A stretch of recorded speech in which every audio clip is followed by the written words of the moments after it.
Hello, everyone. Welcome back to another episode of the Scorpion Podcast. You might have noticed that we haven't uploaded a podcast for a relatively long time. In fact, our last podcast was recorded and uploaded about a couple of months ago. We did one with Charlie Looker, so we figured that the perfect way to break the silence, in a sense, would be to speak with a very interesting and talented individual, and that's exactly what we're going to do today, as we're joined by, in addition to my co-hosts and my good friends, such as Jacob, we have Kaz, John David, who's been with us on a couple of podcasts, Pearson, who's with us on the last podcast, and my friend Joey. He's actually this is his first time on our podcast. But in addition to all of these guys, we have the great Giovanni Pennacchietti, aka Giant Gio, who is, as per his website, which you should all check out, of course, a writer, impressionist painter, Jungian traditionalist, and self-proclaimed gonzo philosopher, if I can say that, hailing from the legendary Great White North of Canada. But before I allow Gio to introduce himself in greater detail, because obviously you, Gio, can do a far better job of that than I can. Jacob, Kat, Pearson, is there anything else that you guys want to say just before we begin and start with Gio? It's nice being the only. Yeah, it's nice not being the only person from Canada on this podcast. Yes, yeah, great. Oh, there you go. Yeah. Mm-hmm. Jacob, anything? Yeah, this has now become an extremely international podcast considering I'm in England. We're in England, we're recording from England, United States, as well as Canada. The other two English-speaking nations of importance do not matter because they live in the southern hemisphere and that's not real. So, multicultural production. We've got Canadians, Americans, absolutely, Anglos. So, all right, Gio, I mean, we generally conduct these podcasts in the following manner. So we touch on some pre-written themes and questions while simultaneously using those themes as jumping off points, in a sense, for more spontaneous discussion. So to begin, just tell us about who you are, what you do, how you've emerged as an artistic and intellectual force in online spaces, how you've evolved, anything else of the sort. I mean, you can expound on this for as long as you'd like, really. Yeah, like favorite color, how long I've been an alcoholic. I've been, it's been 90 days since never mind. It's a little joke I do. No, like I started off like I'm an old head, right? So like I started off way back in the day, I guess, when like people in the blog sphere were starting to like go to more centralized publications. So like I started off with Thermometer magazine, and like I want to be a writer, right? It wasn't like, the art thing was like really more of a side thing. But then after a while, I sort of gradually started posting my stuff online along with my writing, and then podcasting came naturally as well. So that's sort of it's one of those things where you don't really realize it till much later that you're sort of drifting into what is now like the sort of mainstream of what people think is a quote unquote content creator. Like you have to sort of like wear many hats. And so I drifted here and there, and I have my own shows and my own live streams, and it's, it is what it is. Yeah, that's great. Yeah. That's great. What do you? How did you guys? I'm actually curious about like how you guys got together. Like, yeah, well, we touched. I was listening to some of the. Yeah. Go ahead. Yeah. Well, are you asking how we found out about you, or are you asking about how we started? How you guys started? How we started. Well, I'll let Jacob speak for a bit to further expound upon this, because you could say that we were actually the original founders in a sense, and then I think more you rather than me, but yes, I met Jordan in person a while back. Originally, I actually did start talking to him online, so it wasn't like we met organically, but we had mutual friends. Pearson was part of the original Scorpion movement when it originally came together in the form of more of a community. Kaz, I've known for a while. We actually did find out that we are like distantly related, most likely. Yeah, we're from the same village in Poland. That was rather interesting considering the family background. Joey just came on because he's close with Jordan and he wanted to come on. So I have no thoughts against that. I think the more voices, the better. And John Davis is not here right now, but he is also a mutual acquaintance of Jordan's. So Jordan, he, myself, as well as Kaz, as well as Pearson, actually, with the Charlie Looker sequel, we've been doing this for a while. We've just been having the people that we thought we could contribute more in the form of a conversation to the project that we were sort of assembling come on and speak their minds. Usually these podcasts do go on for an hour or around an hour and a half, though there's no set time limit. We simply see where the conversation takes us, and we do actually plan ahead of the time and we take notes. So in the past, we have had several guests, including professors. I believe we've had Dr. Azargat. We had I believe it was William Eggington. We had Charlie Looker for 2 episodes. The second of which is unfortunately stuck in production right now. I don't know where it will be by the time that this podcast is uploaded, but we shall see. And we've had several like popular influencers. I believe we've had a YouTuber named Homaf who has 500,000 subscribers. We've gone on for long format videos. We've gone on for shorter, in more interview style videos. Some of the conversations flow more naturally, some of them don't.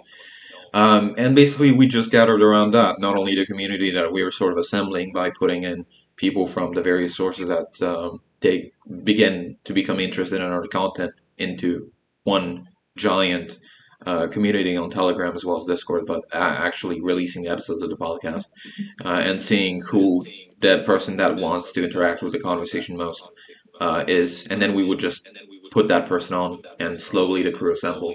So I hope that answers your question, and I will stop rambling because I believe Jordan can that's a, describe our process more Right. efficiently than I can. I Sorry mean, to sorry oh, to sorry. interrupt. Okay. Jacob, didn't you go on with Destiny? I did go on with Yeah, Destiny. I did forget to Yeah. mention that that. was, Yeah, that was that was, interesting. yeah, that was, that, uh, that's a story in its own right, in and of itself. That I don't know if we'll really have time to expand upon that here, but yeah, Jacob provided a pretty good summary of what we do. I mean, I think that touched on everything that was important, really. That's important about this movement. But I'd say at the what underlies this project in a sense and everything that we do, because we've really experimented with so many different formats over the past year, which is when we started. We recorded and uploaded the first episode of this podcast in about, I think it was August of 2023, so last year. But the actual movement itself, whether informally or formally, has been around for a little bit longer. Not by a significant degree, but I think the Discord server, at least its present incarnation, that probably started maybe in early 2023, I'd say. So about a year and a half. That's how long we've been active for. But what we do fundamentally is, this might sound a bit pretentious, perhaps, but I'd say that the best way to describe us is as an artistic and intellectual collective that tries to make sense of the modern world. And because the modern world is so, chaotic and multiplicitous and fragmented, and there are just millions of different things happening simultaneously, I think that also manifests in our content, and that explains partly why our content is so diverse and why we talk to musicians, we talk to professors. We have some videos that are very short form and very informal, ones that are longer, more along the lines of research streams, like right, kind of like if you think this is a good comparison, what that guy Kantbot used to do with the pseudodoxology podcast. I know it's Yeah. he's a bit of yeah, it's not the most timely reference to make, perhaps considering how he what's happened to him in recent years. And again, I think it's very cowardly and disrespectful to talk shit about people behind their back, basically. I'm not going to diss him. I actually think that he's great. But obviously, I think what we can say is his content's changed over the years. But what he was doing with pseudodoxology, I think it's somewhat similar to what we do now, just in terms of the diversity and the eclecticism. How we can have one conversation with a musician, for instance, that's super free flowing, super informal. It's almost like we're just shooting the shit. Kind of like how, for instance, someone like Joe Rogan would do a podcast. And then we have podcasts with professors, people who are perhaps a bit more high minded, a bit more academic in their inclinations. And those ones are very, very formal and very serious. They're very straight to the point. But there's no set, I wouldn't really say that there's a set in stone format that we always follow for each podcast. We tend to, again, for those academic types, yes, we do, but for something like this, it's a little bit more free flowing. But that's how I would describe what we do. And yeah, we try to make sense of the modern world from from an interdisciplinary and somewhat critical perspective. So I think some people would type us as political in nature, but that's a bit. I think that's not really the most accurate way to characterize us because, and I think Gio maybe actually this could be a good means of of jumping into the first topic of discussion. This perhaps this relationship between politics and art and aesthetics, because for one, that description I think is a bit reductive. It just doesn't really encompass everything that we do. And secondly, I think that in a sense there's this crisis in not to sound too much like a suit here, but there's this crisis in late modernity and in the contemporary world where art can never actually exist solely as art. Um, and again, someone like Harold Bloom, the literary critic, he made exactly this point in his work. So that the problem with this contemporary world and the contemporary world of artistic production is that art it never breathes. It's never allowed to just exist. To be in the world, to use the Heideggerian terminology, it's always subordinated I to think some type of political or social end, the end of towards some ends of social activism. I think that Um, kind of sorry, I don't mean to yeah, go ahead, interrupt you. Kaz. I Yeah, think that kind of came from the postmodernist movement and the kind of, I guess, facilitation of meaning, not meaning, but like facilitation of activism through art. I feel like we lost that in the postmodernist movements of the 70s and the 80s. um but honestly, I don't really know. I'd like to know your thoughts on that. yeah. See, Gio was did. Sorry if my point was a bit confused or a bit incoherent, but I think there's a fundamental transformation in the artistic process and in the because like, the phenomenology of the artists, and not to be too terminological here, but that occurs in the transition to modernity in a sense, in this Yeah, post-historical world in which we live. So I think actually that Geo could be a pretty good. And the reason that's important here, insofar as it ties into our podcast, is because again, I don't want us to be reduced to some type of political movement. Because first of all, that implies I that we have think a we're yeah that implies philosophical. We're more Well, yeah you guys are philosophical. pretty we're optical, we're, right? You're not, we're you're not throwing up yeah Romans we're every very yeah podcast. yeah we're we're not. s- We we're don't want s- to be we don't want we're to be associated. sociological. We're Yeah, sociological, definitely. and with Yeah, sociology. sociology comes politics, but it's not what we're about either. Yeah. We're very again, like I said, we're very eclectic, and I don't want to be reduced to pure politics. I think that's Hmm. a little bit, and I think that it makes us seem as if we're some type of activist movement that has a specific policy agenda. You know, a Green New Deal, an FDR, Economic Bill of Rights. That's not what we do, and I actually don't even think that that's the right way to approach the and to No. confront the problems of the modern world. But I've been speaking for a while, so I think. Gio, if you could just get your thoughts on that, I suppose, on some of these ideas, perhaps the relationship between Hmm. politics, because I know that you are fundamentally an aesthetic theorist. Basically, is that how you Yeah, would you could describe say that. Yeah, it? yeah. Okay, so Well, if you if you want to well, provide thoughts, I guess. that's a large question. Um, Yeah, no, well, it's because like it's yeah.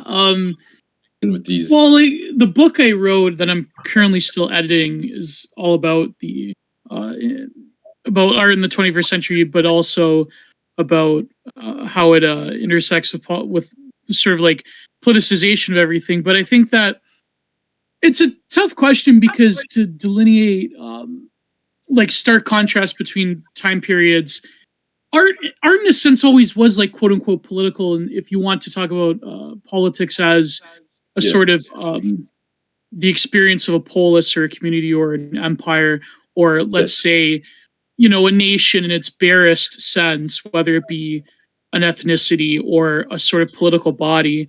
I mean, the work of art always sort of touched on that dimension. But I think what people mean by the politicization of art in the 20th century, now 21st century, but even let's say, the jump off being the 18th to 19th century. I think what they mean is that art engages with uh, how shall I say it? Politics as it's done in modernity rather than the way that politics was framed as a sort of, let's say, a mythopoetic. For example, the David painting of the coronation of Napoleon. Was it David? Or was it, I forget who painted I'm not quite yeah. familiar. You're probably more knowledgeable about art history than I am, I'd say. If you look at the painting of the coronation of Napoleon, yeah, and a lot of it was just basically their equivalent to propaganda, but it was like well done propaganda in the sense that it created a sort of mythos around the viceage of Napoleon, right? I think it was. Sorry, I don't mean to interrupt. I think it was Jacques Louis. It was Jacques Louis David. I did a essay on it in art history class in like grade 10. Yeah, I was right. It was David. Yeah, thank you. So no, but that's what I mean. Like, of course, like his mother wasn't actually there for a variety of reasons. I think she had a falling out with him, and it wasn't like exactly the way it was portrayed. But the point being is that the sort of like gratuitous nature of politics and activism and activist art is something quite different nowadays than creating a mythos around an aristocracy or a traditional body of governance, right? Yeah. I don't mean to. Sorry, I keep interrupting. Yeah, I know like early fascism did that with like futurist art, and Mussolini kind of propagated this aesthetic of the fascist movement in Italy through futurist art, and a lot of the futurist not futurist, a lot of the fascist philosophers have origins in futurism, and I would argue fascism is an inherently aesthetic ideology based on yeah. Well, something that's interesting about that is that fascism strangely has a lot of connections to modern art. Like you think of Ebola, if you've ever seen Ebola's paintings, it's very abstract. Or even Salvador Dali was a massive supporter of the Franco regime in Spain, which you wouldn't assume, but there's some strange contradiction there that doesn't make a whole lot of sense, but it works somehow. Yeah, no, I think, if I can just insert my thoughts here briefly, I think that actually hints at a broader phenomenon, which is this mischaracterization of what the right is, in a sense. Maybe this term dissident right is a bit overwrought or a bit lofty, because it's trying to denote this militant quality that I think is not quite accurate. But we can say dissident political movements more broadly, right? And I would include the right within that label. I would include, for instance, the fascist movements of the 20th century, and perhaps even the neo-fascist movements of the 20th century. I think I would argue that too. I mean, with modern fascist movements, they have that. I don't know what the actual word is, but that vaporwave aesthetic they like to use in a lot of their fast wave. Use of the black sun and the car cravat, or however the fuck you say it. Aesthetics is a huge reason why I feel like fascism in the modern age has gotten so popular, because people see these edits and they're like, oh my god, little dark age edit, it's so cool, so aesthetic. That kind of sucks people in, I feel. What I was I completely agree with you about that, Pearson, but what I was getting at as well is that, particularly on behalf of the journal class, the PMC, the intellectual or the epistemic mainstream, you could say, there's this mischaracterization of the right and of what the right is fundamentally that construes it as basically these backwards Philistines, these cultural Philistines who exhibit a certain anti-intellectual bent, or who are distasteful of all that is revolutionary, all that wants to advance, all that represents the vanguard, right? And that makes sense from a surface level understanding of what the right is, because when most people think of the right, I think they think of conservatism and the conservation of some type of past, some mythic past. That's what the textbooks would definitely tell you, right? And that's true in a sense, but the problem is, again, at the risk of sounding like I'm overthinking about this, I'd say the overarching current of the modern world, in the sense of the contemporary world under liberalism, under liberal hegemony, is this deracination, this uprooting that is predicated upon basically a severance from our past. And that's why any expression, and Gio, this actually ties into what you read about in this one essay, I think, about the aesthetics of locality. If you remember the one that I'm talking about, right? It was in 2020.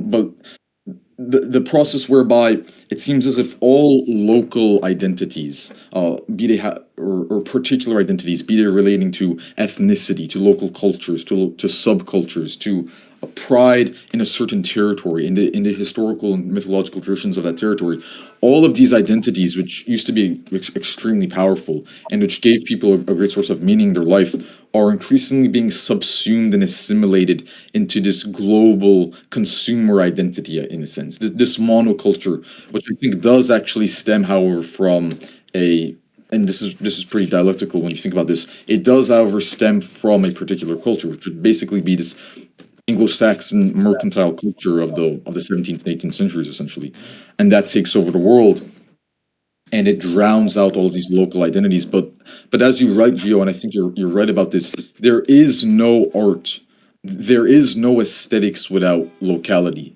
in a sense. And Right. that's both, and I think that manifests in two different ways. One, in that through this genealogical analysis of history, we can see that every great artist, in a sense, and perhaps even intellectual figures, I think you could go so as far as to extend it to intellectualism more broadly, all of those figures were rooted in a particular culture, a particular homeland, a certain people, a people group, be it a nation, an ethnicity, or anything of the sort, and that fundamentally influenced their art and their creative process. And it wouldn't have been the same without that. But in the modern world, what's so tragic, and I think about this a lot because I'm not even sure how to combat this, is that any expression of pride in the dimension of locality is completely discouraged, and it's completely disincentivized. Because, for instance, if you try to cling to a certain geographic identity, for instance, let's say we're dealing here with I don't know, a Basque nationalist, or even someone who's just proud of Appalachian identity, right? You're facing this globalist corporate machine that seeks to destroy you at every turn, and simultaneously you're going to experience tremendous financial repercussions for not allowing yourself to be subsumed into this global apparatus, basically. And I think that spirit is fundamentally hostile to art itself. And You Gio, can't. yeah. Let Gio go. Sorry. Let Gio go. Yeah, No, you go first. I've been rambling for a long time, but I do agree with you about that, Gio, definitely. About the aesthetics of locality, essentially. And point of dimension. I definitely agree with you, and by proxy, Gio there. You can't have art without culture. You can't have anything without some anything great can't come without a fundamental basis, that be your community, that be your culture, that be where you live. Like you can't appreciate, natural beauty in art without being surrounded by natural beauty. I feel like you can't truly create something inspirational or great from a fucking, I don't even know what it would be made out of, like a ceramic tube in a dystopian Bugman city. You know what I mean? You need to have some sort of basis to create something great. And yeah, I don't know. Well, it's kind of scattershot. Maybe the Jeff Koons of the future definitely will create artwork out of the ceramic tube in Shuangzi province, work drone city 28B. And Joe, again, you wrote an essay about exactly this. I absolutely love that essay, man. I'm gonna have to be honest. I'm gonna have to gush about it. It was the one when you talked about also your childhood, growing up in Canada, and how. Oh yeah, man. Yeah, it was from 2020, and how you like to explore the woods with I think it was maybe your grandfather, and how that influenced the manner in which you think about art, essentially. And yeah. That was like the word when I had a WordPress. It was like before Substack. Yeah.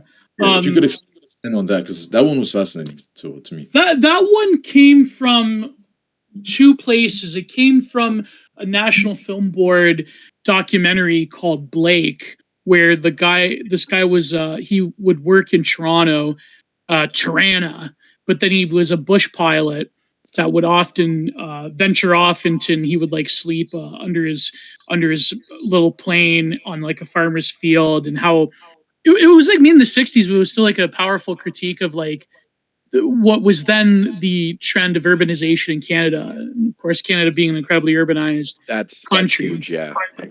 Yeah. And the second was I was talking to a tenant of mine that lived with an adjacent apartment to our house. He was when he was younger, he was like kind of like a vagabond that like ventured like all over Canada. He would like go to BC to see his family, then he would come back here, and like just he would do stuff that like really nobody does anymore. Like nobody can really jump on a plane and like a cheap connector flight and like go across the nation and like live from hand to mouth, right? Yeah, that's true. My sister recently went to Edmonton to see our dad, and it was like $1,000 flight. Yeah, it's ridiculous. Yeah, that's interesting because I think, sorry to interrupt, but I think, Gio, you and Kaz are actually from the same province in Canada, right? You guys are both from Ontario. Yeah, Ontario. Yeah, I'm from. I live next to the falls. So I live in fucking St. Catharines. Holy shit! Yeah. Oh my god! Yeah, that's fucked. Just for optics' sake, I'm not gonna say I live in St. Catharines, but it's like you're getting warmer. Put it that way. Yeah. Oh my god. I don't live in St. Catharines. That's for optics' sake too. But I live very close to St. Catharines. Undisclosed undisclosed location in that region. So, anyways, about the whole thing about art and fascism, is that okay? So to the point I was making before, when it comes to politics and art, you mentioned the article, and this is the basis of the book that I wrote. The concept that I call neoliberal kitsch, where the sort of like planetization of particular Western, or rather particularly North American culture war issues, what you could call transnational progressivism, has a vested interest in sort of the planetization of their own like particular cultural milieu, to where, and like if, for example, if you read Condylas, he talks about this. Being Prudentialist, we actually covered that essay by Condylas recently, where he talks about the planetary politics after the Cold War, getting rid of what he called traditionalism, which you could encompass as any form of like identity or nationalism or ethno-nationalism, or even just traditions that don't particularly have a lot of meaning, but let's say like create a unique aesthetic. That has to be crushed for a very specific reason, because that fulfills a sort of like end of history project, right? So when people talk about the politicization of art nowadays, they refer to art as an extension of activism within the framework of liberal modernity, right? Whereas art was always kind of like, and this is where I disagree with trads, like, you know, art kind of always was a form of propaganda or activism. It's just that because it was done in a certain way and because it had certain very specific cultural, racial, religious values attached to them, you wouldn't consider them an extension of activism in artwork as like this sort of, what would you even say, baseless humanist egalitarianism, Rawlsian thought that we have nowadays, right? So there obviously was a jump off in the 20th century where art became, but in some ways, here's the thing. I know I'm jumping all over the place. This is what I do. I'm doing the weave, guys. I'm doing the weave. So this is good because we're weaving together different. We're weaving, yeah. I talk to English professors. They say, "My God, I can't believe it. I've never heard of this before." Anyways, so doing the weave. Okay, so you have the nature of a lot of trends within modern art, and a lot of trends within the social order of European, North American societies. And in some ways, it was only a natural development that the work of art can be expanded to encompass the body of the artist, the visage of the artist, politics as a whole. And art sort of became this weird nowhere land of anything, right? But in a way, like when you look at, for example, the internet age, it's almost like the work of art preempted the existence that we live in currently, where you have to sort of like wear many hats and you have to like know various information channels and politics. Even that word politics, like it encompasses something that approaches like everyday life. And there's a reason why that is, right? Because as people become, like as you were alluding to, as people become more disenchanted, as people become more detached from any form of like identity or tradition, then you're only left with those prevailing global planetary political values, quote unquote values. I mean, we can challenge that notion of like if they're values in general, right? But like the point being is that that's the only thing that people have, and that's why the work of art also expresses that. It's the only thing that people have, really. So, but yeah, I'm trying to like crystallize my thoughts, but yeah, go ahead. Yeah, I'll No, jump off. I agree with you. I think there's so many different themes and directions that we could go in, but just to begin, because maybe we can jump off of this and we continue exploring this idea. When I think you touched on a very interesting idea, which is that in a sense, even these Rawlsian liberal values that are imposed on us, or at least it seems as if they're being imposed on us, or not even values. I think you are actually right in that we should be critical of the notion that they do indeed constitute values. In a sense, I would describe them as anti-values. And I know that sounds kind of strange, but what I'm getting at is, and I do write about this in my own works and my own essays quite frequently. So not to plug my projects, but I'm also writing a book right now, quite a long book, and it does touch on this, the relationship between, you could say, normativity and judgments of what is right, what is wrong, the good, the true, the evil, etc. The relationship between those types of judgments and the scientific worldview that predominates in late modernity, I'd say. And that ties into the problem that we face right now, that we're confronted with, which is that I tend to think of, for instance, knowledge as occupying its own dimension in a sense. But that dimension is not, it's not like the universe that we live in from the cosmological perspective. So it's not just infinite, it's not boundless, it's expanding. It has a certain perimeter. I mean, obviously that comparison is a little bit flawed because scientists aren't quite sure of the exact size and of the nature of the universe in that dimension. But that's another topic in its own right.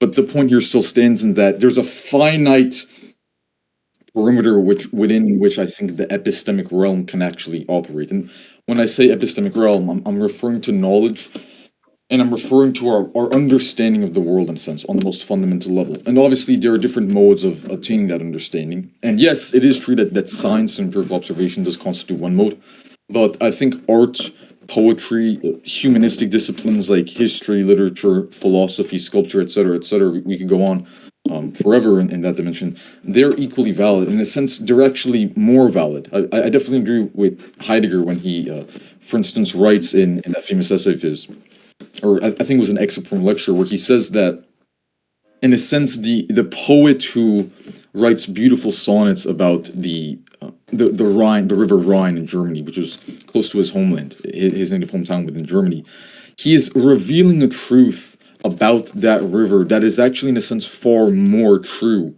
than the truth that is revealed through empirical science, essentially, and through the scientific understanding of the river as a means of generating a certain resource or providing a resource for mankind so as to accelerate the technological progress. Yeah, that's later Heidegger. He was talking about older then. Yeah, the question concerning technology and those types of works, because that understanding, that actually negates the essence of the river itself in a sense, because it just subordinates it to technique, basically, or to techne, as he talked about. As he controversially described, a wheat thresher is equivalent in the logic of instrumental reason as that certain event in the mid-20th century. We probably can't mention on YouTube.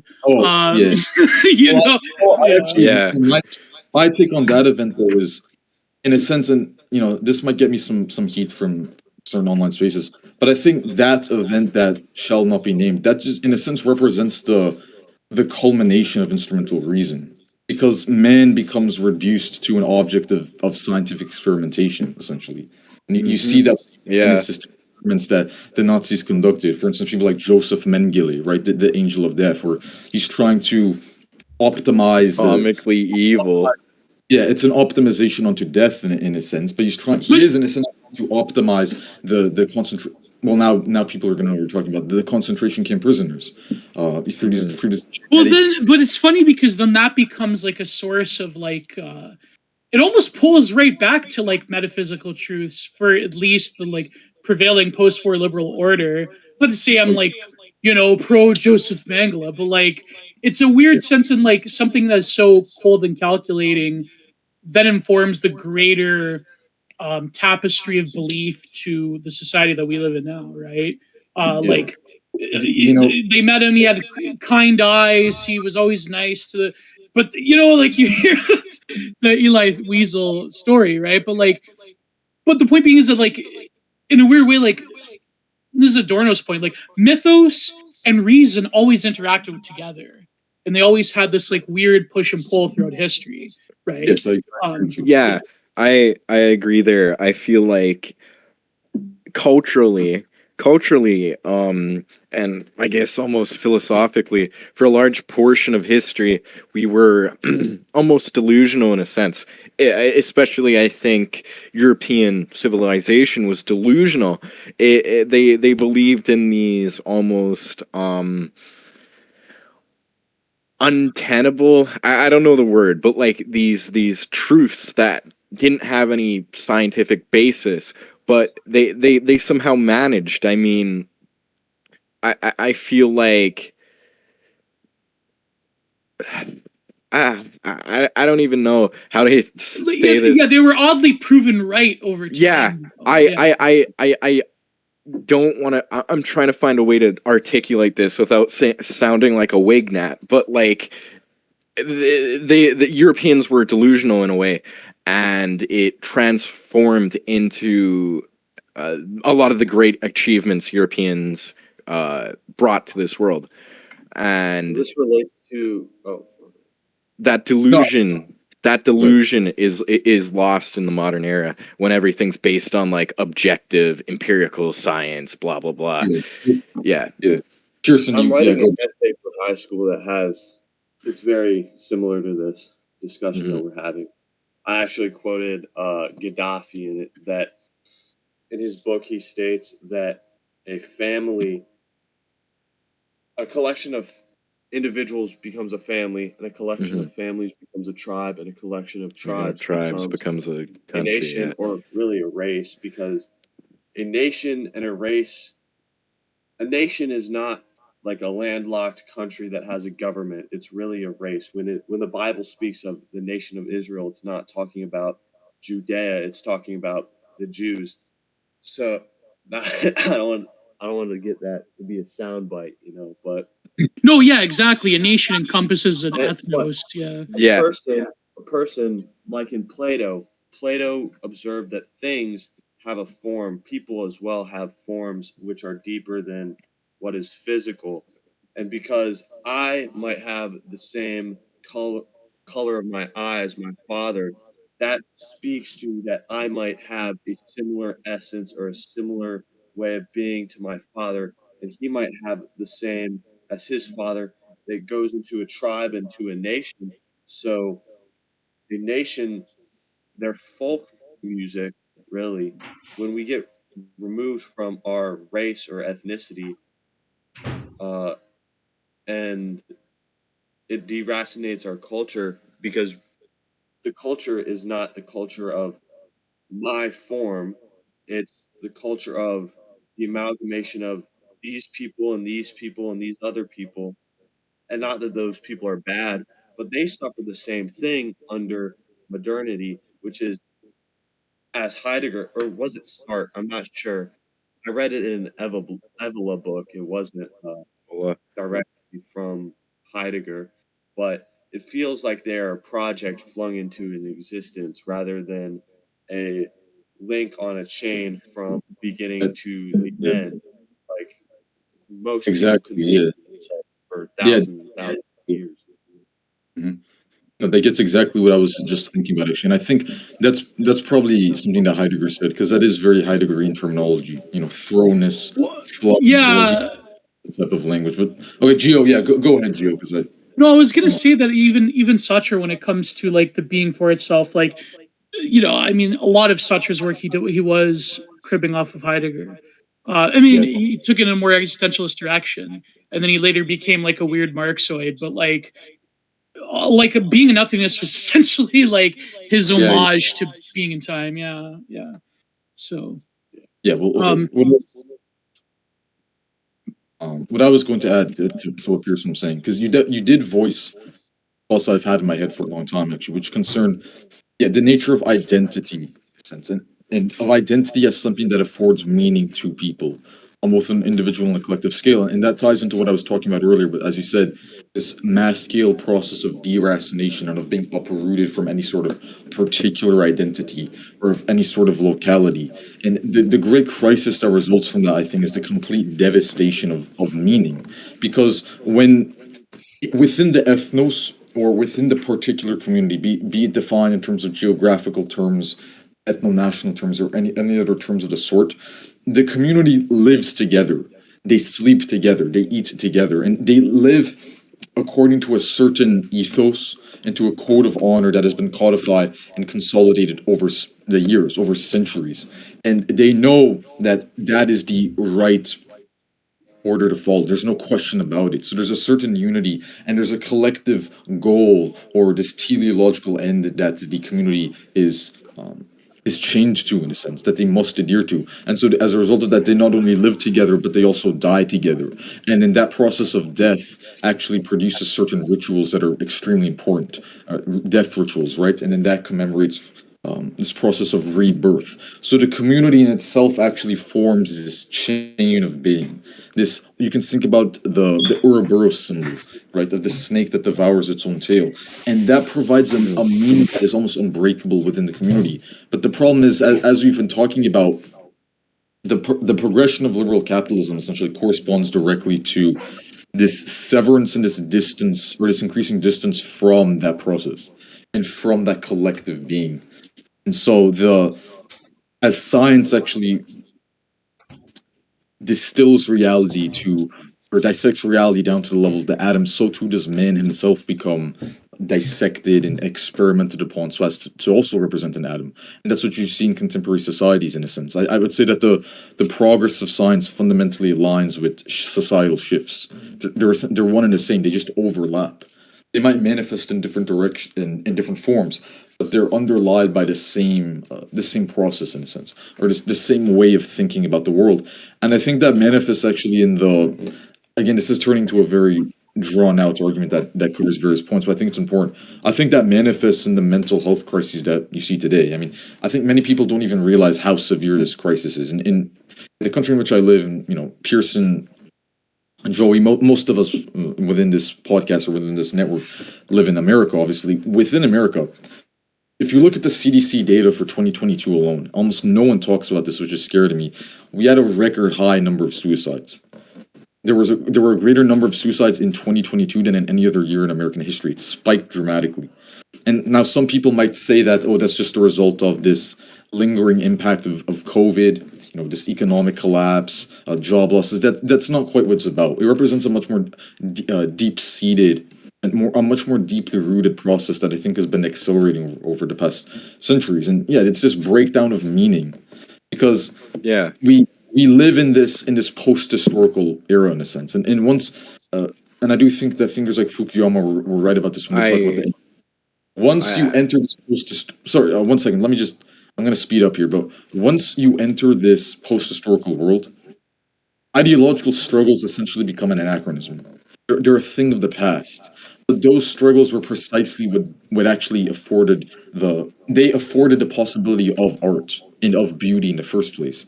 This idea of dying for the nation, dying for the ethnos, dying for an abstract idea that doesn't afford you any material rewards. It's that type of process that actually, I think, produces art and is conducive to art, right? You see that with someone like, who I think the perfect example of this is? Yukio Mishima. I was gonna say Mishima. Like, I know, Kaz, because you're big into Mishima. But the last thing I'll say is, people like that. Okay, Pearson, you can go. I've been room. No, keep going. Okay, and then that becomes a thing of the past, and so life essentially becomes reduced to this very technical scheme. You follow a certain path. If you deviate from that path, you're going to face repercussions. You might end up as a homeless person, as a vagabond, someone who you might get arrested for petty crimes. And that path is you just go through the educational system. You go to college. You get some job. It's kind of wage slave job. And I know you can dispute. You can say that do it for the rest of your life.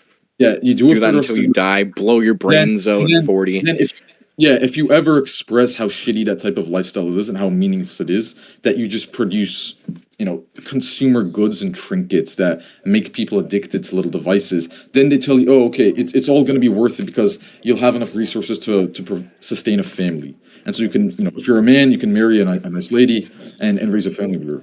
And I think, yeah, raising a family, I think, is a beautiful end. And I think that we should all be striving for that, whether we're male or female in today's world. But then you come to realize that the dread only compounds when you think of the fact that your children will be forced to repeat this cycle. Yeah. And it essentially never ends. So there's this weird process wherein late modernity is the end of time in a sense.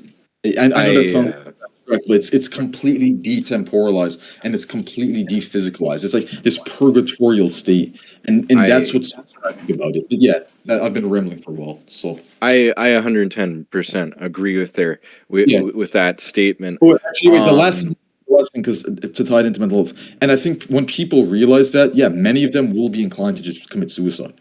I mean, I know that that's dark as fuck, but I think people are actually realizing that. Well, And yeah, there is empirical evidence to support this. Like in psychology, there are these concepts now, like self-concept, which is one's self-perception, and this has been empirically proven through the data to actually constitute a major predictor of well-being in life. And that idea of self-concept is heavily tied to one's perception of themselves as being able to contribute to some higher meaning or purpose. Yeah. But that's definitely being robbed from us, and you're seeing that manifest in mass suicide and the opioid epidemic. It's terrible, but yeah. Yeah, I mean, go ahead. I relate to this most out of anything. Honestly, we've done on a podcast. I've always had this. I've been actively, not actively, but I've been pretty passively, and these thoughts kind of compound when I think of, for example, Polish culture. It's become so. Oh shit! My internet's going to shit. I have hold on. I'll speak on this for a bit. There's a great quote by, I believe it's Ernest Younger, that goes something along the lines of that when somebody finds himself under a state of subversion, they find that a criminal is like a kindred soul to them.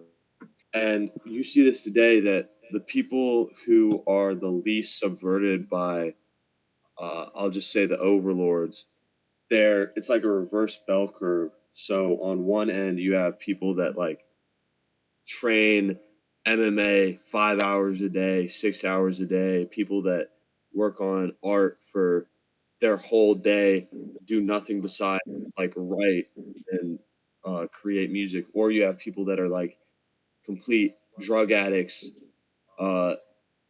They have some kind of toughness to them. They're like real people that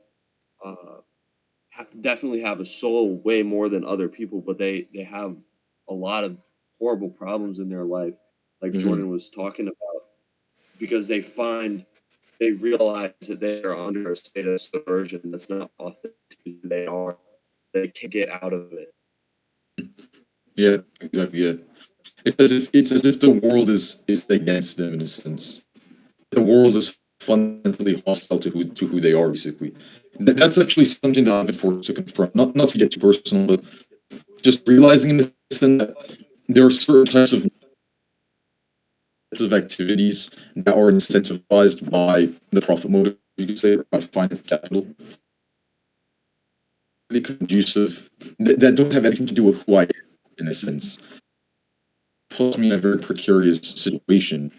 Because I constantly have to struggle against that phenomenon. But yeah, as Jacob is saying in the chat, it's not just me. I don't want to get too personal with this, but there is definitely a tragedy in the epistemic domain, in terms of which types of knowledge and which processes are facilitated by, as Pearson said, the overlords, for lack of a better term, and which ones are not. But yeah, we've been talking for a while.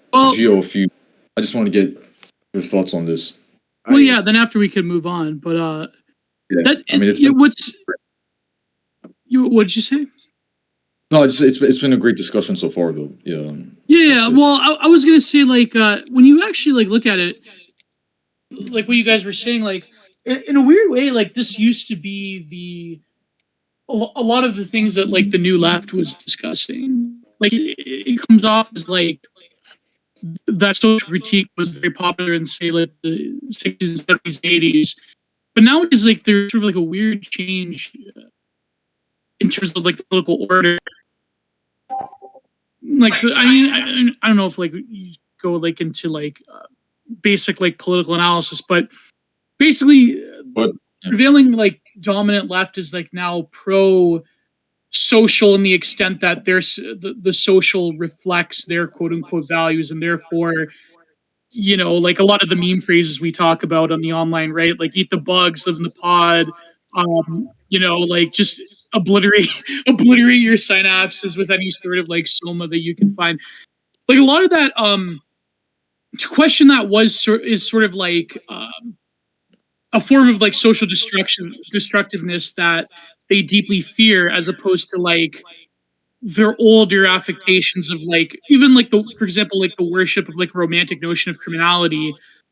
They still kind of have that, but their notion of criminality has become so like overplayed and bourgeois, and like fucking Liz Brunegg talking about like, well, it's okay if like someone does heroin when I'm on the subway with my baby. In other words, like the romanticism is gone, because when they've ascended to like total cultural omnipotence, it's like now we're the ones saying like, actually, like people outside of the order are kind of cool and have things a few things right about things, right? Well, So even those expressions of criminality have already been subsumed into the interest of capital, basically. That's a fair point. Yes, it's just this is that situationist point about recuperation. If you ever gone to people like Guy Debord, right?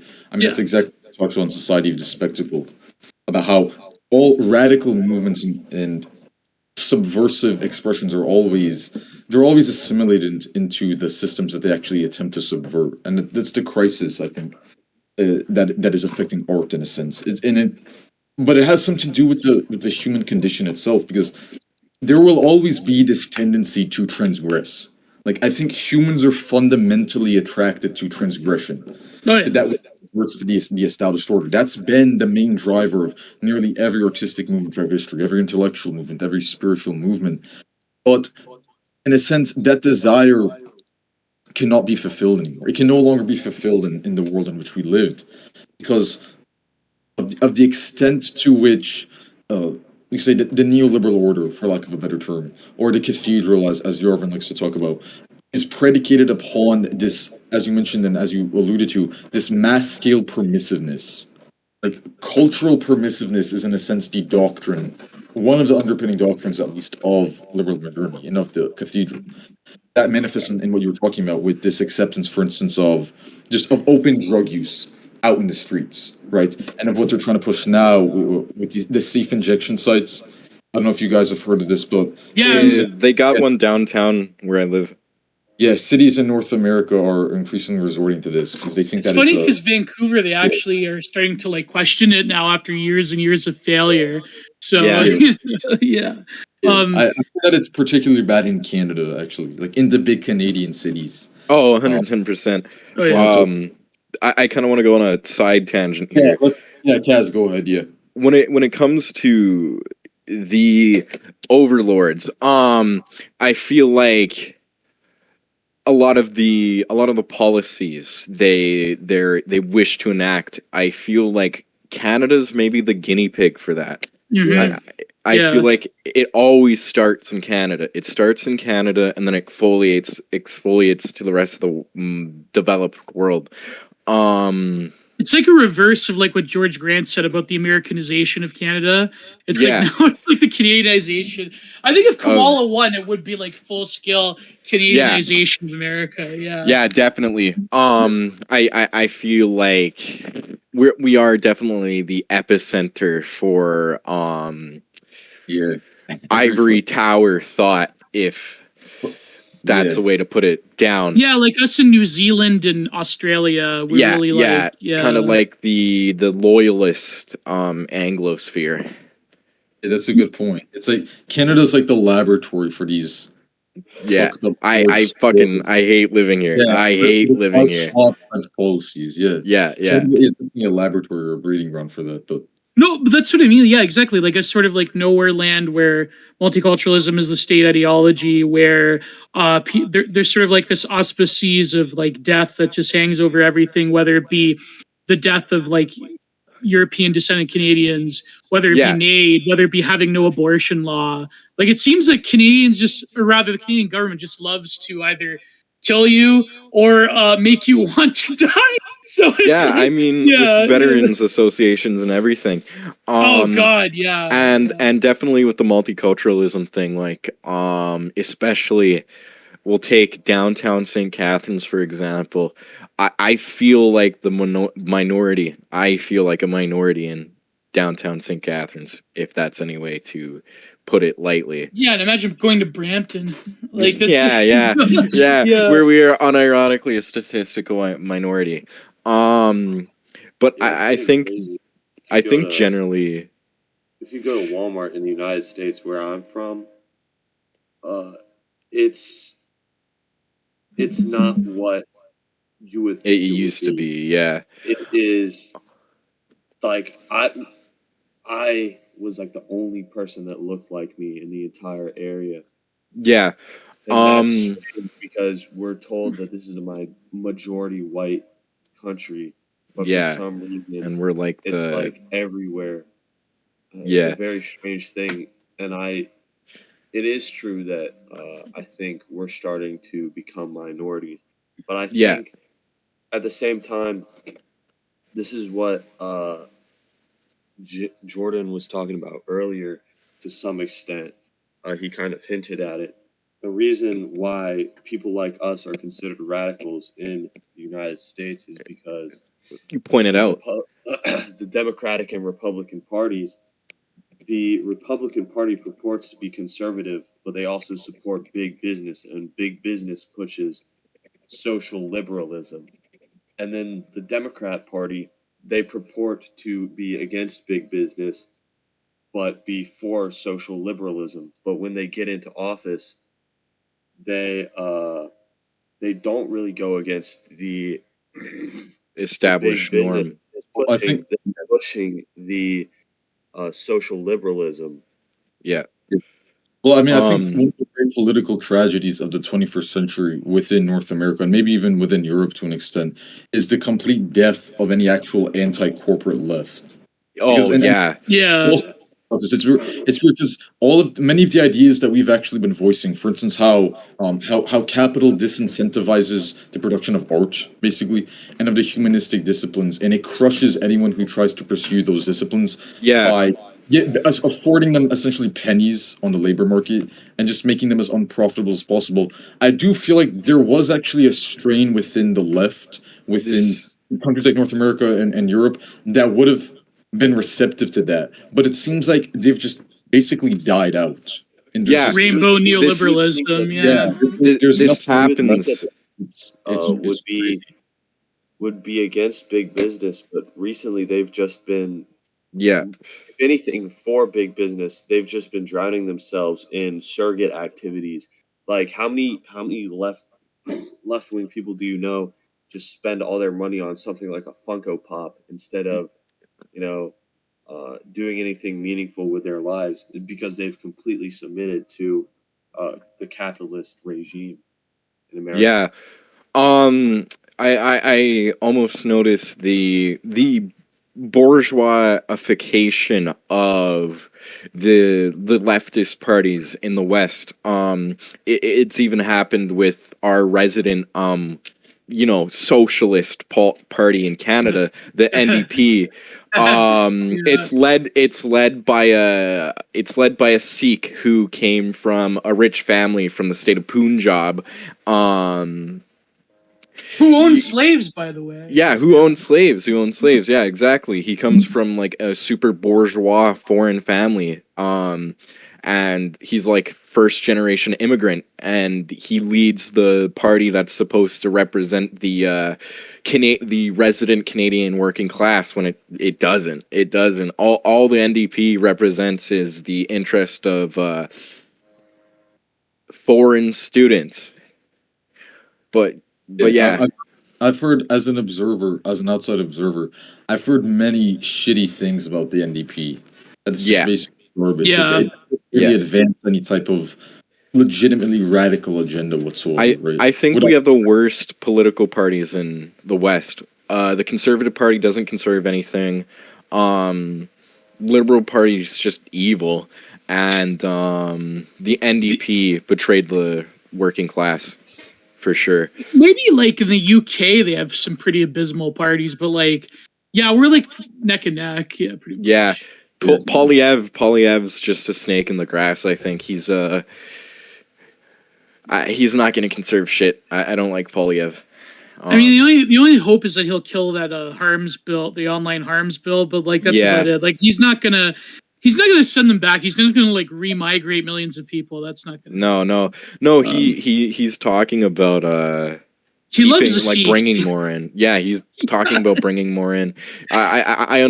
He unironically supports like those Khalistan protesters or whatever that are the base taking. Sikhs, the base. Yeah.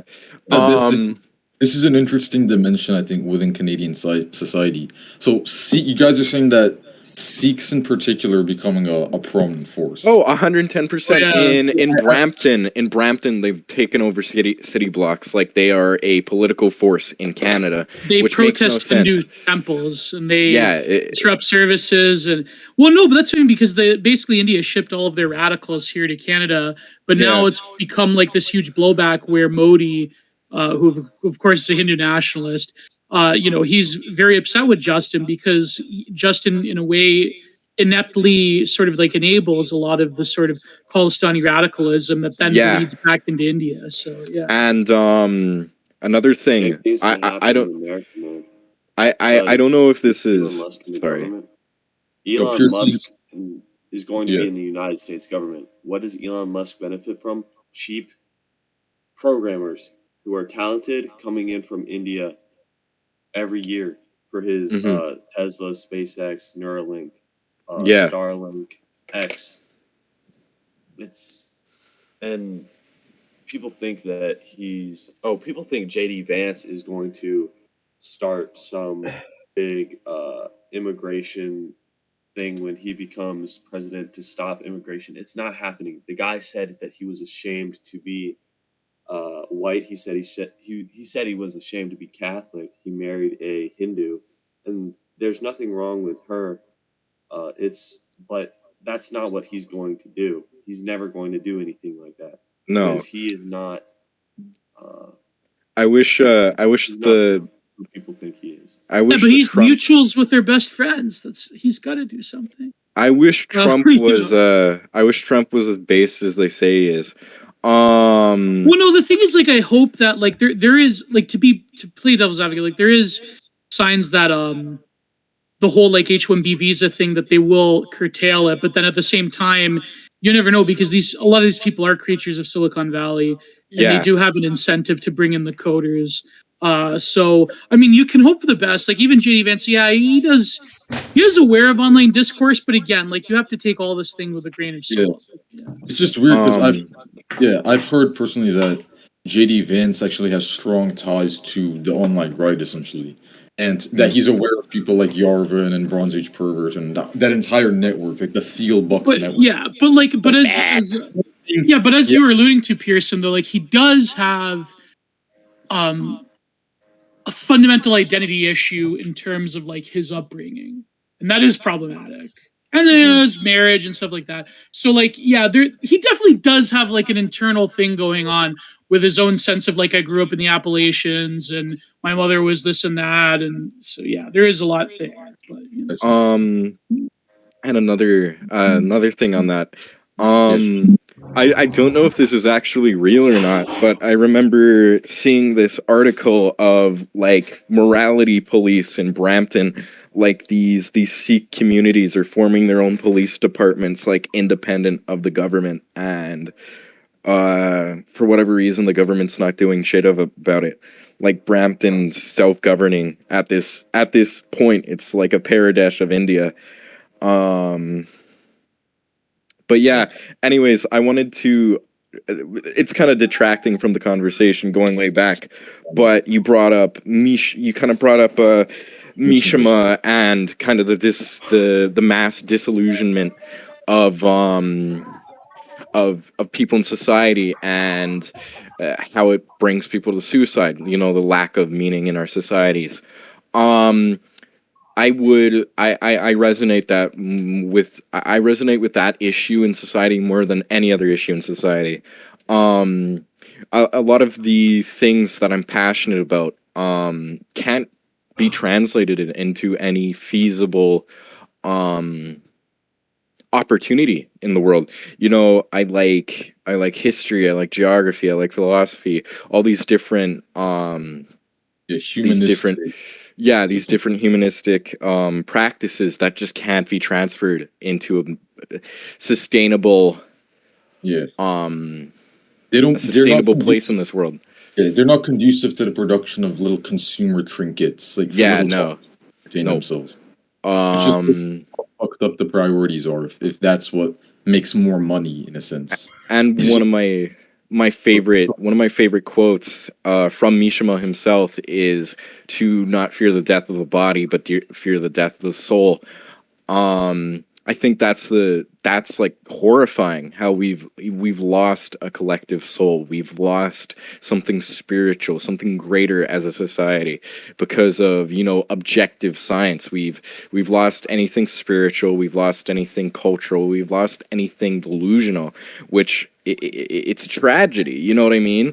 Like you can't practice religion in this country without not only being demonized for it, but without some fucking idiot on Reddit being like, "Oh, yo, Sky Daddy, man, yo, Sky Daddy, you believe in a fairy tale, man, from a book, man," and it detracts from people, having a spiritual place in this world. You know what's very funny? Like the way you said it, because I noticed like at the one time like they're like less tolerant of the new atheist bullshit, but like I do notice like Black Twitter does have like, because they like sort of speed run or cargo call like hyper progressive ideology. I do notice there's like a lot more like atheists on Black Twitter. It's very funny for some reason. I'm actually not familiar with this at all, because you know Black Twitter. No, Black people. Don't worry about it. Don't worry about it. He just alluded to something earlier on in his rant, which I do completely agree with, which is that I'm planning on going into music, and I think I might be fucked if like. Yeah, I mean, I'm going into film school. If I express my views, which I am right now. Yeah. But what am I going to do? I'm just going to be a bitch about it. Am I going to let Am I going to let my country get raped? No. Am I going to let these people disgrace my religion? No, I'm not going to let it happen. Exactly. So I just have to risk it, frankly. I'm glad there's people out there who still have that mindset, because I have that mindset myself. For me, like I don't really care that everything I care about isn't feasible in society, because I'm still gonna do it, because I don't necessarily care about Canadian society, for example. Not for example, but I will take every handout I can get. I'm not gonna grandstand and act like I will exploit the system. I will exploit opportunities in the system to be able to produce my art and be able to survive as an artist, because I don't want a wagey life. Nobody wants a wagey life, but this I think before we started recording, I brought up the discussion that you had with Justin Murphy a while back, about 6 years ago now, in 2018, and you actually voiced some similar sentiment, Gio. I think when you're talking about the pressures that you faced in your journey in academia, right? This ties into. I had some notes here, and I don't want to say that we went off track, because all of this was very valuable, but I did want to touch also within this discussion on some biographical elements. And I recall how you said that, I believe you went to graduate school or something of the sort, right? You went through the entire process, but then you became somewhat disillusioned by it. Maybe you could just expand on that, because that does tie into what Kaz and Pearson were just talking about right now. So Well, like, I mean, I when I went to a master's program, like, it was all right. Like, and I made friends and so forth, and it was actually a positive experience because I think I was in a unique place and in a unique program. But at the same time, like when I was applying, I gave it sort of like a half-hearted effort when I was applying for a PhD program. That's when it realized like this was like actually right around like 2017. So things were like changing very rapidly.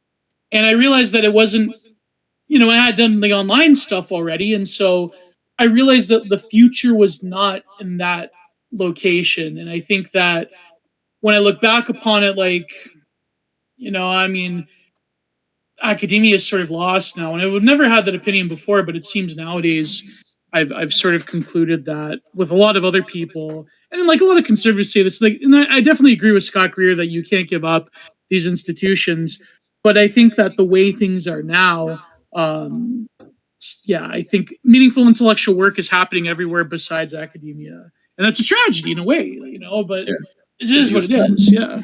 academia or the mainstream academic institutions are supposed to be the fountains of knowledge in a sense, and they're supposed to sustain our society and to provide us with a broader intellectual and artistic vision and direction. But it seems like they're not actually accomplishing that anymore. And, Well, yeah, you know what's and funny, but to backtrack about like what you guys were talking about before. yeah, Did you see that viral tweet about the 2016 compilation that like everyone's like commenting on? Like Ulrich Barbarian had a great tweet about it. I'm not. No, I'm actually not familiar. Yeah, I'm not familiar either. It was a nostalgia account that had this like video clip of like different like trends in 2016. I said that like the only good trend that ever came out of it, of course, was Trumpism. Everything else was just like hyper slop. It was like the fucking bottle flip thing, and the music was just, and it was like, like it was all, but that was like the ultimate.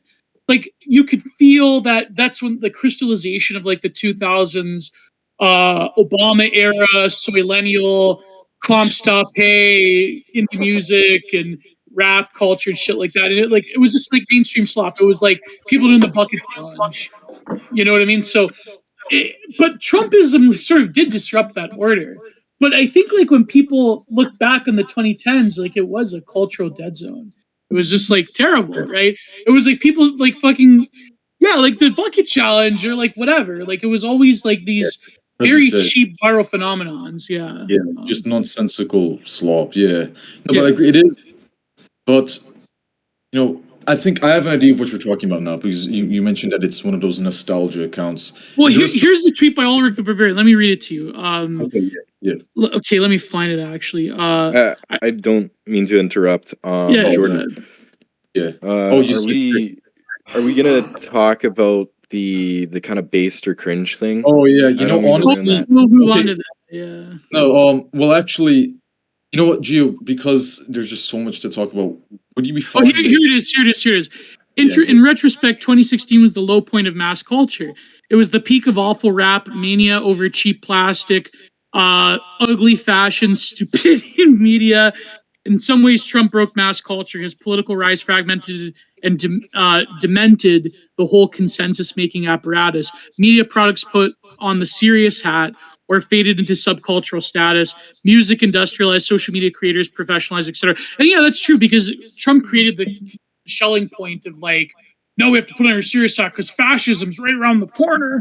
And then all pop culture just became fucking Stephen Colbert crying about like how a lot of trans people are watching this election, a lot of black people are watching this election, and they're crying and they're going to bed crying because they know the world they're going to wake up in is terrible. And it's like that's what pop media became. And sorry, I'm ranting, but yeah. No, I agree with you. But I think first of all, there is something to be said about how. Or yeah, Pearson, go ahead. One of the worst things that's going to come of the Trump presidency is there will be some kind of backlash from the left, like what happened in 2016 with Richard Spencer saying like "Hail Trump," and with the act where he separated children from their families, where they said they were putting kids in cages and they were saying that Nazis endorsed Trump. The same thing's going to happen. They're going to say J.D. Vance has a relationship with the Teal Network, something about Nick Fuentes.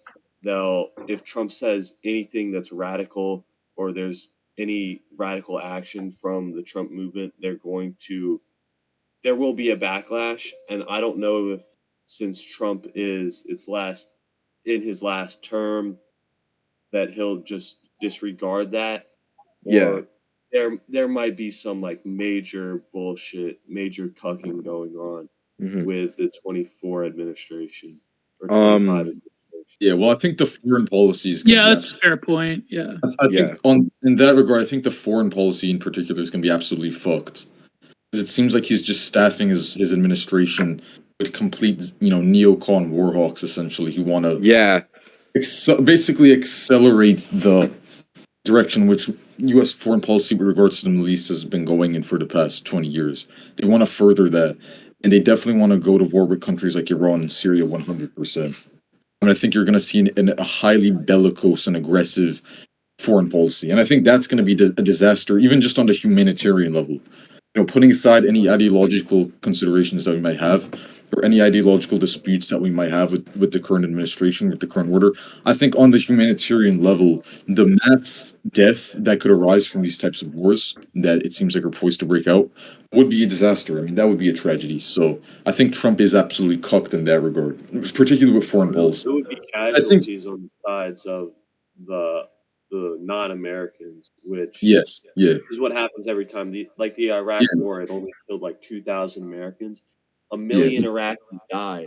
It's completely ridiculous what happened there. Yeah. Almost every war since the Vietnam War has been just a massacre of another people, and a few people from America die, and all Americans can talk about is, oh, our poor soldiers. Our soldiers are dying. Pray for your soldiers. Yeah. I mean, soldiers aren't dying. I mean, you can hope that like Trump's like he generally does believe in himself as like the anti-war candidate, and that he would seek like more of a pragmatic solution. Like for example, in Eastern Europe, he definitely will. He definitely is interested, or at least JD Vance is interested in stopping the war in Ukraine. Yeah, I agree. I think he might be somewhat more reasonable in Ukraine than some of the. But the majority of American like military history has been a series of proxy wars since Vietnam, and it has destabilized a lot of these regions across the globe. Like that's undeniable. But at the same time, I mean, obviously, like China does propose like somewhat of a geopolitical threat. I'm not exactly like a China hawk, but at the same time, like there are people that do make the shithead neocon arguments. People like David Frum, they're kind of just like neoliberals now, but they make the argument of like, well, if America is in the global policeman empire, then it's like the world will be destabilized. But that really, if America did operate like an empire, things would be much different. I'm talking like an empire, the equivalent of the British or the Romans. Yeah. But we have this sort of like half globalist nonsense where the American people themselves like don't exactly benefit from these versions. Yeah, they don't benefit, and they don't actually exercise any.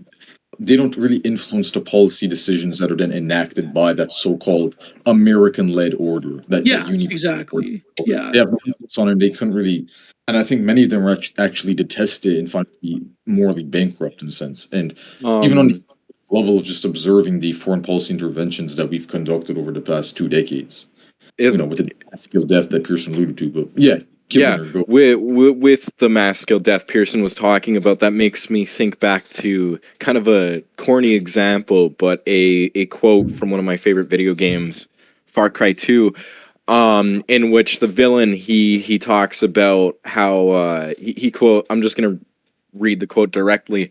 A dead 23-year-old from Iowa gets more airtime than the death of 50,000 people he gave his life to forget. So even if they did give a shit, their own media prevents them from taking action. And it was about like how people in the West just sit by while there's genocides and wherever. But I definitely agree with Pearson's point that but like as a collective in the West, the focus, at least in mass media and reporting is, deaths of these soldiers in the Middle East, and not, the massive humanitarian tragedies that happen in all these wars. 4 million people died in the 4 million people died in all the Afghan wars combined, and that is including obviously Soviet intervention into Afghanistan, but it also includes, the 20-year clusterfuck that was the U.S. invasion of Afghanistan. Well, people do care, but like they care about it in this sort of like spectacle, second order sort of like and the pro-Palestine thing, for instance. I feel like it's almost propagated. Yeah. I think genocides in general, I noticed this. This is a detraction. Genocides are usually only used as a talking piece to demonize political opponents. I notice, at least in politics. For example, let's take the Holodomor, the famine in Ukraine. The Holodomor, typically in the West, is only brought up when you're trying to like own the commies. Nobody actually gives a shit about the Holodomor. They're just like, well, no, it's still in the Russians, the fascist Russians, Look, 20 million people died because communism, guys. This is why you bad. But nobody gives a shit about the 20 million who died. They just use it as a political talking piece to demonize their opponents. Yeah, not to say that communism's good, but like obviously. There is something to say about like the sort of like how shall I say it, like the vicariousness of like people, like even the sort of like like the anti-Palestinian war protesters. Like, I mean, I agree. Like, I agree. Like, these Israeli actions are abominable, but at the same time, I do notice that there was this like fucking poet that went viral. Where do you remember this one? Where it was we have a genocide to stop and laundry to do or something. Do you remember this stupid thing? Like it becomes like a pastiche, it becomes like this weird, like celebritard fabulation. Like Mark fucking Ruffalo walking out of like the Emmys or whatever was like, oh, this is because of the Palestine, Israel, man. This is Israel. It's just like it's this mass media slop for people to right, and nothing actually gets done because let's be real here. The Israelis can do whatever the fuck they want because of ivory tower funding. Ivory tower funding. Let's chalk it up to that. No, but that's what I mean. Like it becomes like a weird spectacle rather than concise like political a tragedy. Action. Yeah, exactly. Yeah. And I do know. Wars are about Israel. Like we killed Gaddafi. We didn't do jack shit about Pol Pot or what happened in Cambodia with the Khmer Rouge. We did more about Saddam Hussein allegedly gassing his own people, or Assad allegedly gassing his own people, which are the allegations are dubious at best. Same with the quote unquote gassing his own people. Yeah. Yeah. We're doing it for the interest of another country. It's never at all about humanitarian concerns, which is what they would. This is I think like the pro-Palestine people, they're against it because it's like colonialism or because it's like the Holocaust. It's not about, and colonialism. You can critique colonialism. Of course, what happened in Germany was horrible, but it's only being considered bad not because it's the America killing people and using our defense budget on the interests of another country, which wrecks that country, because usually it's not communist leaders that we kill and like save their country from some horrible tyrant. It's usually just killing a nationalist leader that was trying to help his people. I agree with you, except on the point of Gaddafi. Gaddafi wasn't necessarily just killed because he threatened the interests of a certain state we all know about. they killed Gaddafi because he refused to adopt the USD, and he threatened Yes. Yeah. he threatened U.S. corporate interests in Exactly. Libya Yes. and the oil reserves. So we all That's know yeah. Clinton went down, got him I think that's sodomized and murdered by a bunch of immigrants who aren't Libyan, who aren't his own people. They all like to go around saying Gaddafi no, was but killed by his own you people. know, He No, they were wasn't. He mostly foreign wasn't. mercenaries from He yeah. Sudan. wasn't. No, what's interesting is There's a moderate those the same factions that the Western intelligence agencies specifically sicked upon Gaddafi were then sent into Syria to continue that war, to Yeah. topple Assad, essentially. And obviously, actually, thankfully, that failed. The intervention failed for the most part. Obviously, hundreds of thousands of Syrians died, so that's a tragedy in and of itself. But Assad is mostly preserved and consolidated his rule over the past couple of years. But yeah, the same tendency and the same impulse, this drive to preserve, as you said, corporate interests, has underlined both conflicts. And that's why I actually write about this a lot, but my hot take on this, I guess you could say, maybe it's not even that controversial anymore because it's just almost obvious at this point, is that most of the jihadist or the Salafi jihadists and the Islamist terrorist organizations of the past 20 years, which were construed as being constitutive of the main threats to Western civilization, in a sense, in the 21st century and to this post-historical world, right? The end of history was seen to manifest in groups like Al Qaeda and ISIS. I think that's actually a bad reading, and I think that ignores the fact that those groups were always instrumentalized by the West to topple legitimately counter-hegemonic leaders that want to preserve the interests of their people, whether it be good. 110%.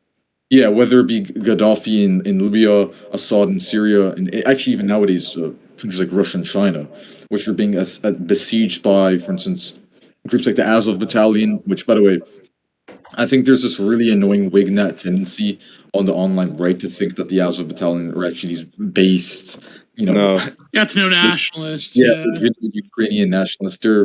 I think that they're just complete CIA plants and spooks. Basically, every single person that Well, organization. it's hard to say because I wouldn't want to say that the average Ukrainian that's Yeah. fighting on the front lines or in these fire battalions are glow in the darks, but definitely there is a lot of glowy activity. Very glowing, and yeah, they're just part of this broader scheme whereby they're utilizing this sort of nationalism that already exists. They're basically just using it and creating a so I have an essay in my forthcoming book about this. It's called "The Western Weaponization of Terrorism." That's just a rough title, and it actually talks about this phenomena whereby these Western intelligence agencies like the CIA or the MI6, for instance, which is like the equivalent of the CIA in Great Britain, essentially detect the most radical and violent factions that they can, whether that be in the ideological realm or in the actual realm of literal physical violence, like we saw with ISIS, and they sick them on these. I call them counter-hegemonic countries. This counter-hegemonic bloc, which is comprised of countries like Russia, China, Iran, and that's actually the main geopolitical rift of the 21st century in a sense. That a great deal of my forthcoming book actually centers on this clash. So that would be my stance on these terrorist organizations. But yeah, we've covered a very very wide swaths of territory. It seems like for the most part, for the past 10 minutes or so, we've been criticizing U.S. foreign policy, I think, but that criticism actually emerged from an earlier point that I want to get back to. It was somewhat buried by this discussion, but Is Jake in about the chat right nostalgia. now? Is he on the call? Sorry, what? No. Is Jacob recording at all? I mean, he said that he was recording. I'm recording, so don't worry about it. Oh, okay. Yeah. Anyways, My audio quality will be horrible. I don't mean to interrupt. Finally, what's the kind of timeline for the rest of the podcast? I might leave okay, early. well, see, this one's Yeah, I might have to go soon, so let's do the fire round. You know what? Yeah, we're gonna. Finish your point. Finish your point about geopolitics. Yeah, that was the point about. Yeah, no, it was actually about nostalgia in 2016. I wanted to touch on that briefly because I think that is interesting. It demonstrates something that is interesting. But before I get to that point, then, because as you said, we are a bit short on time, and it looks like you guys have to go. Joe, I was wondering if would you actually be interested in maybe doing a part 2 or a follow-up, just because there's a bit more that I wanted to touch on. Yeah, sure. Yeah. With respect to art and aesthetics in particular, there was just so much. For instance, to give you an idea of what I had written down, we barely even touched on this. So, Nobody TM the visual artist. Oh yeah. Talked about that guy in the past. Yeah, you're writing for Terminal Mag and West Coast Reactionaries. This debate that you had with Ayala, OnlyFans. Oh shit! I completely forgot about that. Yeah. It was like a bad memory. I like sucked out of my brain. Bro, you know what? I've been listening to that recently while I work out, like while I run. Oh man, yeah. Yeah. She blocked me a year ago. She blocked me. I can't believe it. She betrayed me. Yeah, for those of you who don't know, Ayala is you know what, I'm not prostitute. Oh, sorry, she's a content creator, Silicon Valley rationalist adjacent, quote unquote, sex worker. Yeah, she's from where's she from? She's American, but basically she grew up as a Mormon, but that oh my god. So basically she has such. Dude, I actually I want to meet her parents. I want to meet her parents and ask her opinion. Was it a Mormon or she was a Baptist or she was a Mormon? Her father was like a Mormon. I forget. I'm not sure. I just remember her saying that she grew up in a fundamentalist, extremely religious fundamentalist home. Yeah. And she abandoned that. There's something very Freudian about that. I know that sounds kind of weird, but that rejection of what her parents wanted her to believe in. Yeah, I agree. Well, I mean, look at all the disgusting things she tweets as a form of like social experiment, where it's like, if you like, I remember the one really got me. It was if a 13-year-old is dying of leukemia, and you could find a 13-year-old sex worker just so he could have that experience, would you like let that happen? It's like, why the fuck would you even think about these things? Yeah. What was the one that really set people off? It was that one, and it was the dog one. But anyways, it's not. Yeah, we'll talk about in the other episode. Let's go. Yeah. You know, we can, and it's a bit, it's a bit catty for us to just kind of snipe at a person like that. But anyways, right. Yeah, I mean, we could go into more of a serious critique. Yeah, we could talk about that in detail in the follow up. But yeah, I just thought that was a note to debate with Ayala. Chris Burden. I think that visual artist or performance artist. I think you talked about in the past. Yeah. Just the artistic and the literary dimension is what I wanted to touch on in more detail. So, are you fine with doing a follow up? Maybe just one. Yeah, sure. Yeah. Awesome. Yeah, awesome, man. But the point about nostalgia, and then also, by the way, to check very briefly, are we just about done with the podcast? I'll say give it maybe 5 to 10 more minutes. Just 5 sure. minutes. Let's just wrap it up if everybody's almost feeling done. I don't mean to rush anybody, but I'm just like curious. Yeah, I'm gonna make this point about, and that's actually good because maybe we can get on Gio. I have a friend named Raphael who's actually he's also an artist. He doesn't really do paintings like what you do, but he does these it's almost like street art but divorced from the context of the street or of the urban environment. So he does these very abstract, almost Basquiat style sketches. And patterns that are really cool. I think he would, and he's also a writer as well, so I think he would really enjoy talking to you. He couldn't make it for this one, but that's the benefit of being able to do a follow-up. So he might join us for the follow-up, so that's nice. And also to clarify, because someone brought this up earlier, I think it was Kaz, we've been experimenting with this new format that, to be honest, I did steal this from Justin Murphy, to be perfectly honest, because I saw that he did this with Asha Nekrasova from the Red Scare podcast a couple of years ago, where he did the based or cringe thing. But we've been doing that recently, and so what that is we have a list of topics or themes, and then we'll just ask the guest if they're based or cringe. So we get that was the one where Dasha was like laying on her bed. Yeah. Is that the one? She knew what she was doing, but anyways. I actually thought that was an interesting discussion, to be honest. I didn't have. I'm more of an anime man myself, but anyways, go ahead. And so we did that with Shirley Looker last time, and it was very successful. It just produces really stimulating, fascinating discussion. But we're gonna have to save that for next time. But with that all being said, so with the technical aspects out of the way, about nostalgia, this final point I was gonna make. There's something interesting, there's something important, I think, about the fact that those types of accounts, like the one that you mentioned that posted the 2016 recap or whatever it was, about the fact that they're so influential and so popular on these online platforms like Twitter, that they have so many people that follow them, and they have so many people who are interested in hearing what they have to say. Because I understand that nostalgia is almost innate to humans, and it seems to be embedded within our being in a sense and within our biological fabric. And maybe there's even some evolutionary purpose to that. I'm not entirely sure about that specific dimension, the evolutionary psychological one. But generally speaking, I do understand why it's important and why it's valuable in a sense. But and again, this just reflects, I think, the post-historical world in which we live, this end of history, this very strange epoch, wherein people are obsessed with the past. And this is that classic Mark Fisher point, right? About how culture just constitutes the repackaging of prior cultural elements, such that we live in this disjointed future that never arrives, right? The classic CCRU arguments. I think that's reflected in this obsession with nostalgia and with the repackaging of cultural forms and characteristics of prior eras. And it's just strange that that's even manifesting nowadays with respect to the slop and the nonsense that was produced by prior decades. And you see that with that nostalgia recap. I think that's interesting, but I know that you're chomping at the bit. But if there is something positive about 2016 to extract, okay, this is my opinion, so some people might not fully, but I actually think that there was something interesting about the SoundCloud rap movement. I know that makes me sound like kind of a dumbass because many people associate that scene with just very low like IQ. The worst excesses of pop culture. Very low IQ degenerate individuals like Lil Pump and all of the Lils and the Xanax addicts. But I do think that there was actually something legitimate, artistically legitimate about that movement. When you look at the fringes and the corners, with rappers like Ghostmane and people like that, and the manner in which it seemed as if for the first time elements from metal and punk culture were actually bleeding into the mainstream in a sense, or not for the first time, but maybe for the first time within this new cultural context of the 2010s, where rock is actually seen as a bit of an anachronism, and now we live in the era of poptimism in a sense, right?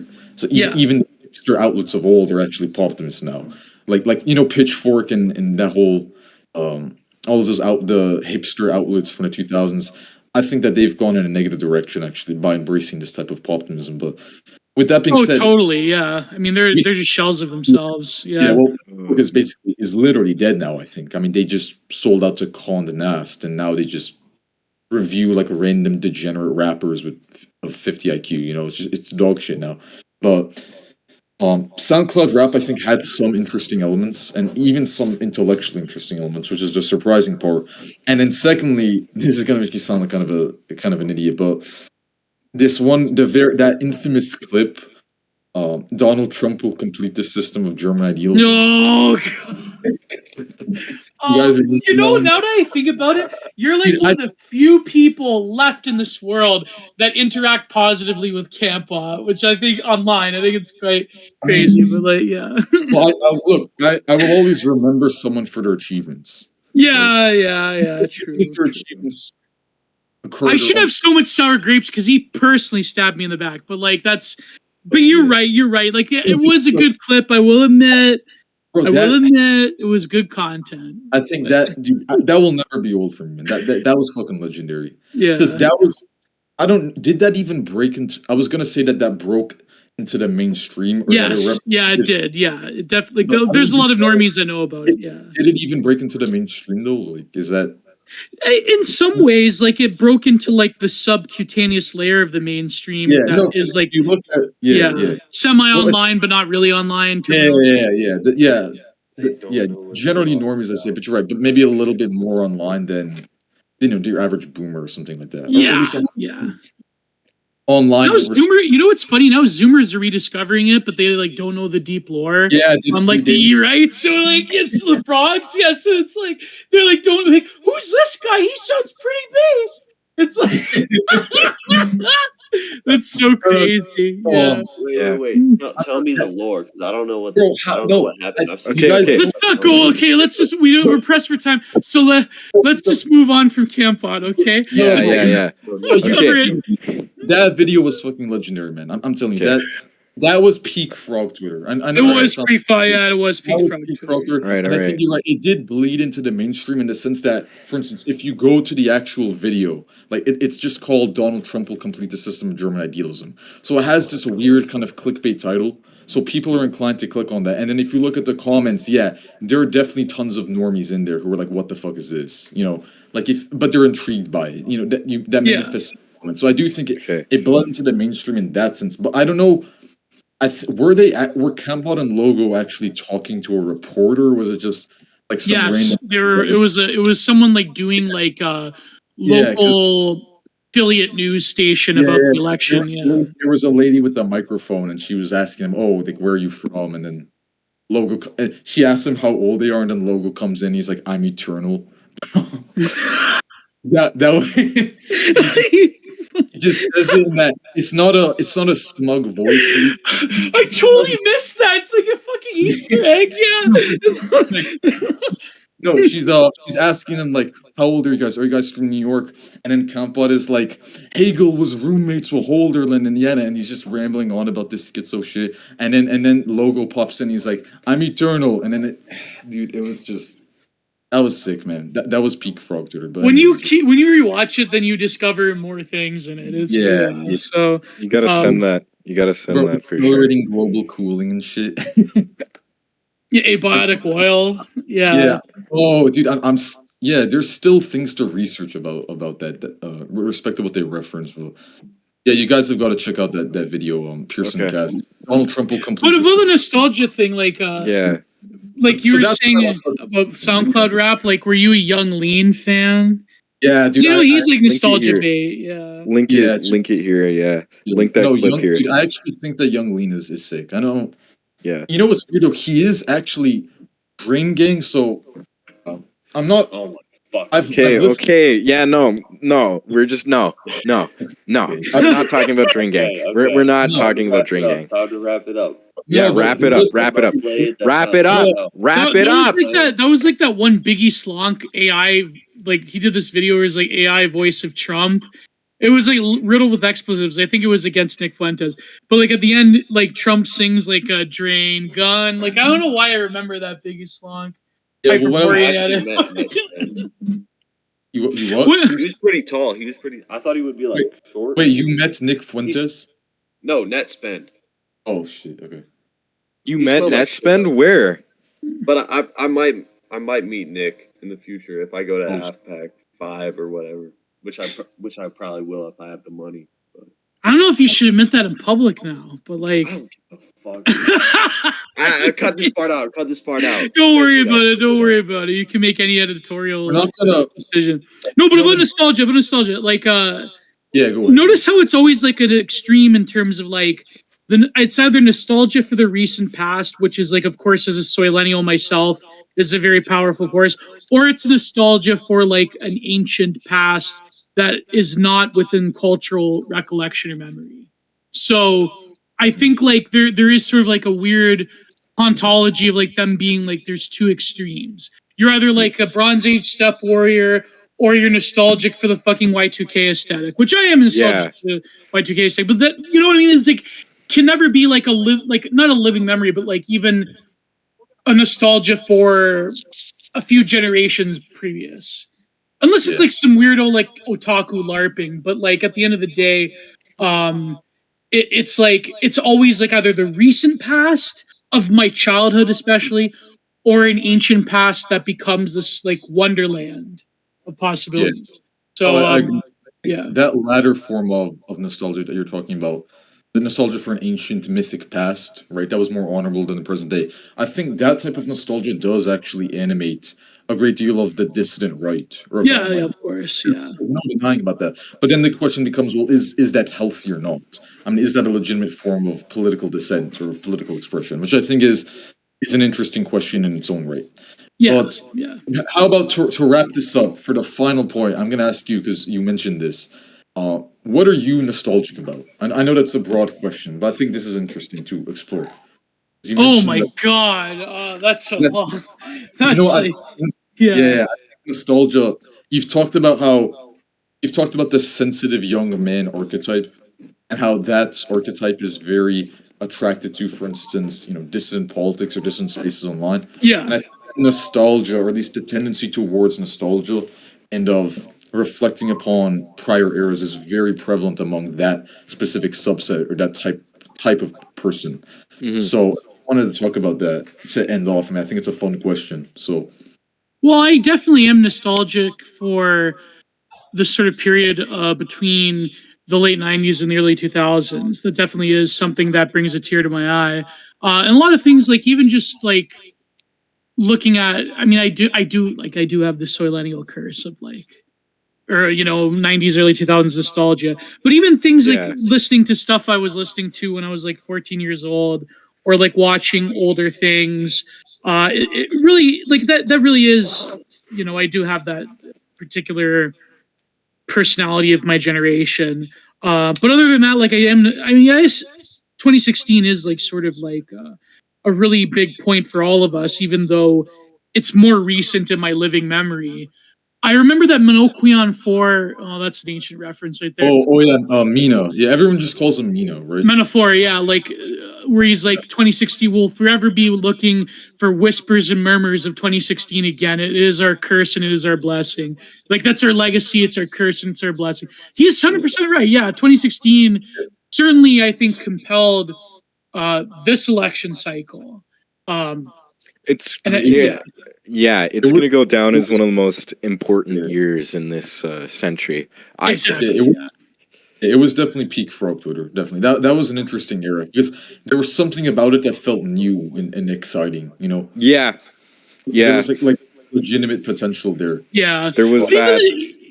Yeah, go ahead, Billy. There was that like hope that almost anti-doomer mindset that we all had back then, that things were actually going to change and there was actually going to be momentum. And that's kind of just, we've been coping since, you know what I mean? Like, ever since 2016, it's like, this year, it's going to get better. It's going to get better this year. It's going to get better this year. And I think that we're never going to enrapture the same optimism we had in 2016. Anyways, I'm gonna get off the podcast now. Gio, this is kind of a personal question. Since we live so close together, can I inquire about maybe purchasing some of your art? Yeah, sure, man. Okay. Definitely. Yeah. Well, yeah, we could do something. All right. I friended you. Just message me when you get the time. Yeah. Yeah. So, like, I mean, nostalgia definitely does play into a lot of things, and I think you have seen this. I think recently with the re-election of Donald Trump, you have seen a revival of that spirit. Some people say even greater than 2016, but I mean, certainly the fact that he's won the popular vote certainly has added to those feelings. But whether it pans out into an administration that this time will certainly get things done is a question that's yet to be seen, and we just have to like, sort of wait and see. Okay. Yeah. Sorry, I don't mean to interrupt. I'm gonna go now. That was a really good podcast, guys. I'm glad you had me on it. Sorry about the kind of incessant interrupting I was doing. You had some great contributions, so I don't think it was. They weren't even interruptions in a sense. They furthered the discussion, so I wouldn't even consider them to be interruptions. But yeah, I think this was the Leaf podcast, Canadian Pride podcast. Yeah, the Leaf podcast. To have the two. What's the name for people who are from Ontario? The Demonym. Ontarians. Ontarian. Yeah, we don't really use it. It's not a colloquial. We kind of just identify as, like, if we identify as anything, we either identify as like our ethnic origin or as just like Canadian. There isn't really a big culture around our province like there would be in kind of the States.